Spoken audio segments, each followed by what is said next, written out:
South Africa is the only country that breeds lions for canned lion hunting. Talk me through the canned lion hunting industry for our viewers who aren't so aware of what goes on and how it works. Well, I think the first point for the viewers is that South Africa is not the only place where this happens.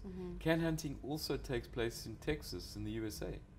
There are quite a few ranches there that are breeding wild animals to be shot in similar circumstances. But certainly in Africa, it's the focus of the can hunting industry.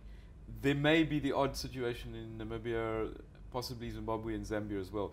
Botswana, there was a hint that it may take hold there a few years back, but the government very quickly clamped down on that. So 100% does not take place in Botswana. In South Africa, we've got about 200 facilities that are holding anywhere between 6, possibly as many as 8,000 predators, the vast majority lions. And can hunting is, of course, the revenue stream that's receiving the most coverage, because I guess it's the one that has the longest history, and from a visual perspective, it's the most appalling to witness how these animals get baited and shot, or they're shot in these enclosed areas up against fences.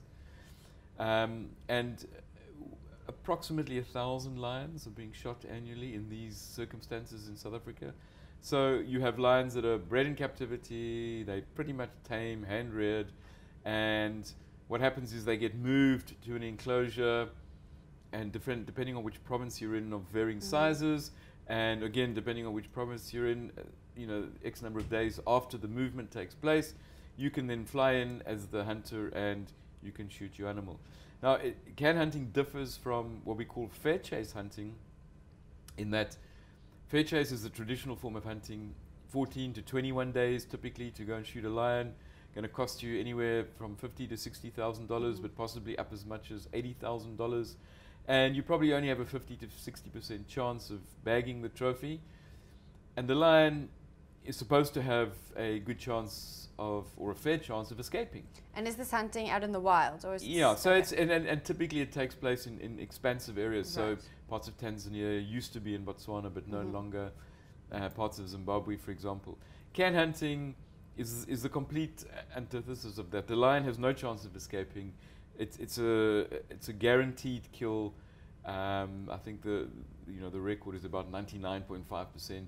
And of course, these lions come at half the price and even lower. So, in the film, in Bloodlines, we'd set up a sting, and the American hunter is able to order his lion online, and he gets sent 14 different lions to choose from. So he has 14 images, and each one has a price on it. And those ranged from $5,400 for the lioness, right through to, I think it was $48,000 for a big black-maned lion. But on average, they go for about $20,000, $25,000. So can hunting is really all about a quick, easy kill at a reduced price, and you can go back to wherever and brag that you've bagged a lion. It seems so inhumane. Why on earth is it legal? Well, that's the question we're asking. Bloodlines is asking of our government. It's asking that of the Professional Hunters Association. It's asking that of the general public and everyone out there. We regard ourselves in many respects a progressive society. So the film destroys all the so-called conservation claims that the breeders and hunters make. It also shows... Tell me about some of those claims. Well, so I think they understand that it's a murky world and it's unacceptable, and that if it went to the vote, the vast majority of people would say no. So what they've got to do is try and justify what they're doing. So they try and wrap up the breeding and the hunting in a message which they hope will be more palatable to the audience out there. But of course, we know it's a fraudulent message. There are no conservation justifications for what's going on. These are tame, hand-reared lions, genetically contaminated. There's not a single lion ecologist in this country, not a single conservation agency in this country that is working with any of these facilities. None. And there's not a single lion ecologist right now who's looking to re-establish wild lions into reserves in South Africa. Even if they were, they would never use a captive bred lion as part of a founder population.